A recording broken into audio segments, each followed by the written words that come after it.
Hey everyone, Brendan Snyder here. How are you? Thanks so much for joining me and welcome to this very special video where I'm going to talk about why I bought 12,000 CDs over the course of 35 years. I'm constantly asked why I've bought so much music, why I'm buying it, still buying it.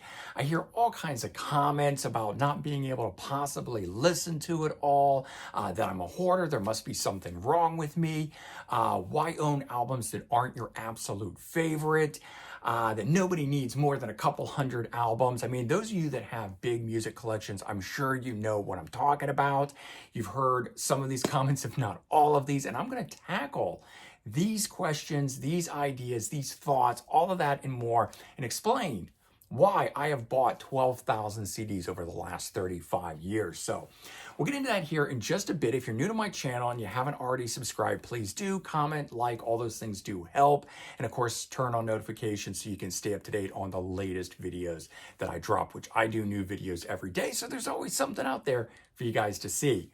Now, a little bit of background on me here. So I actually credit my two older brothers for getting my love of music going. I remember growing up at a very early age, maybe when I was only 6, 7, 8, somewhere around that age, listening to these two albums with my older brothers, ABBA and Journey. And I gotta say that I really branched off into this road here down the classic rock route, so to speak. But this album spoke to me so much. If you can imagine a 7, 8-year-old kid staring at this thing, seeing the guy skydiving, all that sort of stuff. So long before I even really connected musically, I was connecting visually with the art. But starting in that way, one of my older brothers gave me his old Walkman headset with a cassette, and it was Def Leppard's Pyromania. And again, look at that cover and think about, at this point I was probably about a 10-year-old kid, give or take, and that was just some killer album art. And along with that, I got turned on to Twisted Sister, Quiet Riot, again, same thing. So it's the visuals a lot at that time. Now, the first album that I got that was mine, that wasn't given to me, I wasn't listening to somebody else's, my older brother's music, that kind of stuff. Def Leppard's Hysteria. My mom used some Christmas money from an aunt or uncle and bought that for me. She had known or heard that I liked that album and got that for me. But the actual first album that I went out, bought with my own money was Guns N' Roses, Appetite for Destruction. And, that really started things, but I wasn't yet a music collector. I really kind of credited in 1989 when one day I was bored, didn't have anything to do. I was walking around and I saw a Turtles record store that was back in the Tampa, Florida area, and went in and bought Motley Crue's Dr. Feelgood. And from that day forward, all I was thinking about was music. And as they sort of say, 35 years later, and the rest is history, and it is.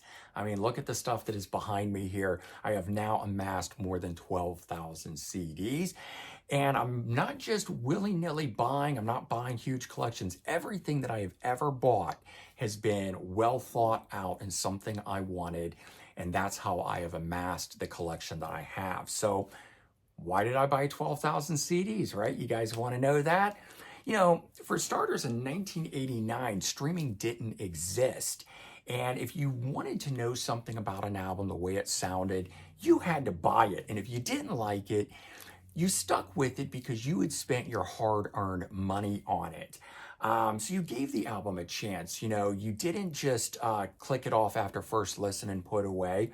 You tried to give it a listen. And I think doing that made a connection with the music that you had. And I well remember buying my first thrash metal album, Testament, Practice What You Preach, based on the recommendation from a friend. And it was not at all what I thought it was going to be. And it didn't click and I didn't like it. But I just put it away. And later on, when I got into thrash metal, I still had it. And I learned a valuable lesson there to not get rid of albums just because they don't immediately click with me. They may do that down the road. And so the next thing that this all leads to is another point where, buying albums, keeping them in the collection creates a music library. And that has always been one of my biggest things here, to do that, to create a library of music that I can draw from, that I can pull from, because my musical tastes have drastically changed over 35 years. Not that I have stopped listening to any of the stuff that I first started out with. I am still a huge fan of glam metal bands. The Motley Crue, the Def Leppard's, Poison. I consider Guns N' Roses glam metal. I don't care what anyone says. They started as glam metal, but I still love that. So I haven't shed that, but my palette has opened up and I now listen to a lot of different styles that I didn't listen to when I was growing up. And that is partly why having such a big collection like this, if I had gotten rid of stuff and not had it, I wouldn't be able to draw from it at a later date when you suddenly realize you want to listen to something. And a lot of you guys, I'm sure, have experience where you've sold something off, changed your mind, and had to go out and buy it a second time. And I have a really wide range. Even when I was starting, I had a very wide range musically and what I liked and listened to. So only owning a few hundred albums, as some people say, oh, you don't need to own any more than 200 or 300 albums. They call it sort of the best of the best. Why own any of this other extraneous stuff? But it wouldn't leave much room to collect all the musical styles that I do listen to. So besides the bands you would expect me to listen to, like Black Sabbath, AC/DC, Led Zeppelin, Pink Floyd, of course, Guns N' Roses, Metallica, right? Put those bands aside. I also like the music of ABBA, Neil Diamond, Tony Bennett, Bella Fleck, Vivaldi, Michael Jackson, Garth Brooks, Nine Inch Nails, Nirvana, Green Day, the Ramones, Depeche Mode, NXS, and of course Duran Duran. So many others, but right there I just named 20 musical artists for you, and each of those bands have more than 10 albums out. So even if I just bought those 20 bands, 10 of their albums would already be 200 albums. And that, like I said, wouldn't leave a lot of room for exploring. So one of the reasons that I talk about the music library and that aspect of it. It's not just collecting for collector's sake. It is actually that I want to hear all these and I love being able to go back and draw from it. Now, as a collector and as a completist, that is part of what makes me want to go ahead and own a whole catalog. And owning a whole catalog of a band that has 20, 25 albums, of course, is going to make the music library itself grow very fast. And I like to own not just their studio albums, but I want to own the live albums, and I want to own their official compilations. I don't like to get into a lot of the ones that the record labels drop on their own, sort of those Icon or the ones that are part of those special, Platinum series or Essential series or things like that. But when bands put out their own, I like to own everything that band has put out for a number of different reasons, and I don't want to get into all of it here. But sometimes I want a compilation. Sometimes those compilations have rarities or unreleased or new studio recording of something on there. And it makes it worthwhile having that in the collection, as well. And then aside from that, box sets, rarities discs. I mean, you can see all the ones that are just lined on top of the CD racks that are there. But lots and lots of stuff like that, of course, again, really, amasses the collection. Now, the term hoarder really, pisses me off. It really kind of boils my blood, so to speak. People say that all the time because I have 12,000 CDs that I am a hoarder. And I want to clear this up. A lot of people use it wrong, think about it wrong, but a hoarder is someone who has difficulty discarding something that has perceived value in the idea that they need to save it for that. Certainly the CDs have value, but that's not the thing.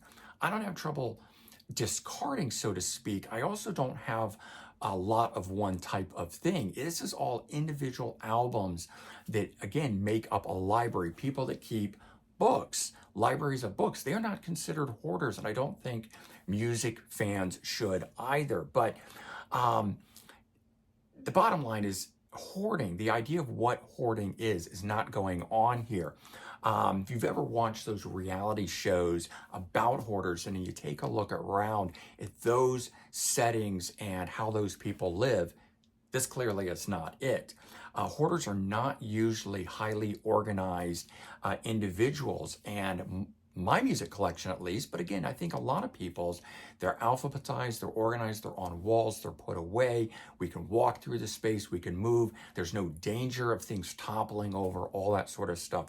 So I really, as I said, have an issue with that idea of, quote, being a hoarder. But again, hoarders, the idea of hoarding, what it is actually a mental illness that really precludes people from being able to partake in regular society. They often aren't able to lead normal lives, work regular jobs, things of that nature, which again is not the case with me. If anyone who's been watching my channel for a long time knows, I am a licensed registered architect in the state of New York. I have been for 21 years, and I've actually held the same job for 21 years as well.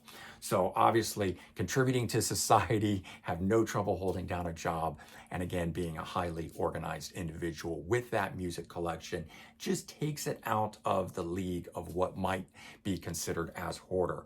But I know those of you out there watching this aren't thinking that, but there are those people that get on the channel that see these things and immediately jump to that conclusion. And hopefully they're watching, maybe being a little educated here, who knows. So going back to why I buy all these albums from the bands, why create the music library?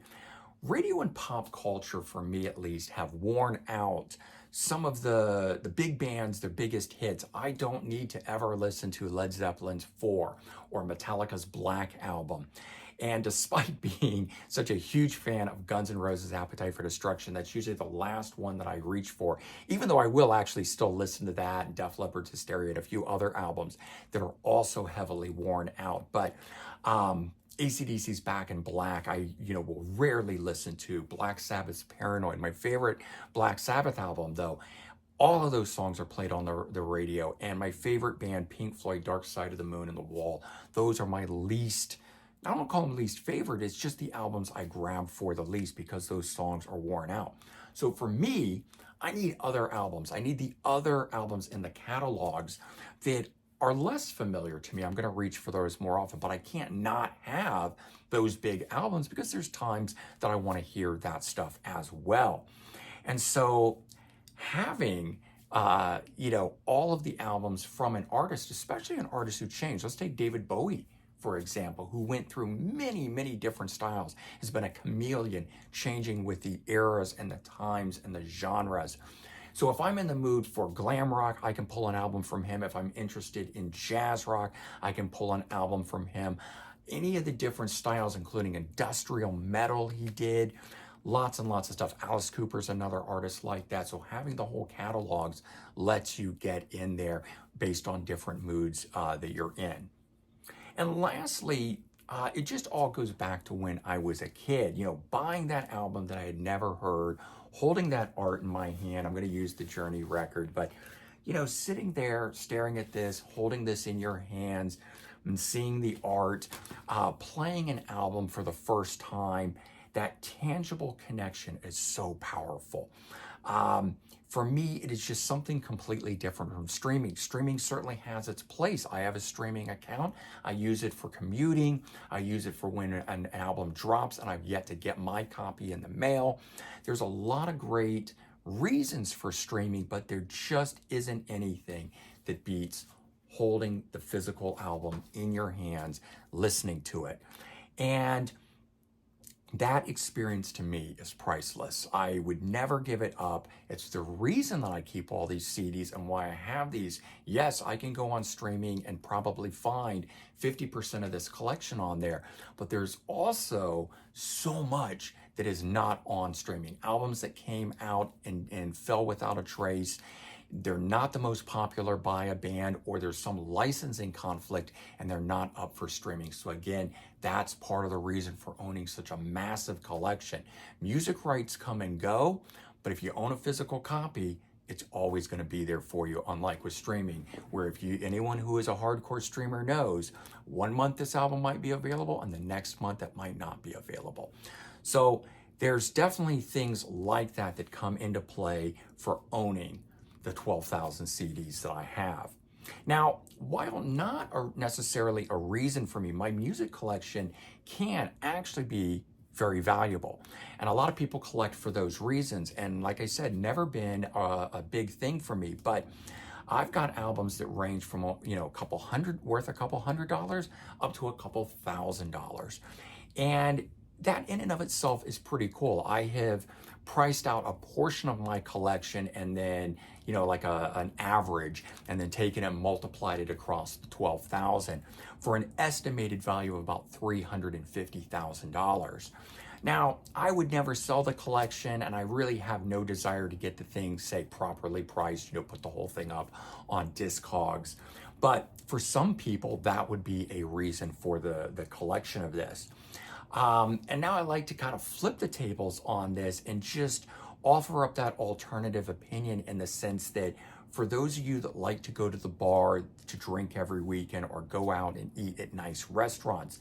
Now imagine if you had something to show for every time you went out and did that. If you go out to the bar and you drop $75 to $100, each time you've gone out.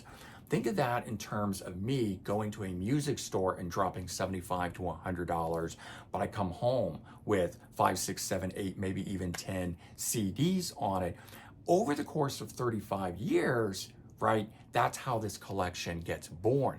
Most people have that vice or something that they like doing.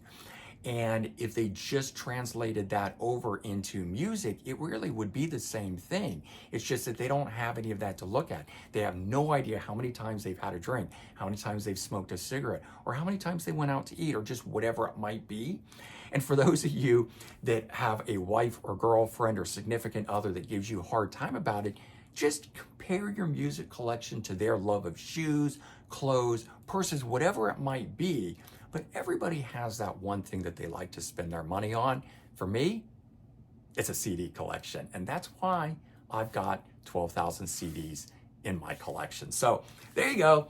Hopefully you enjoyed this video, breaking it all down and giving you a little insight into me, but also why I have purchased 12,000 CDs over the last 35 years.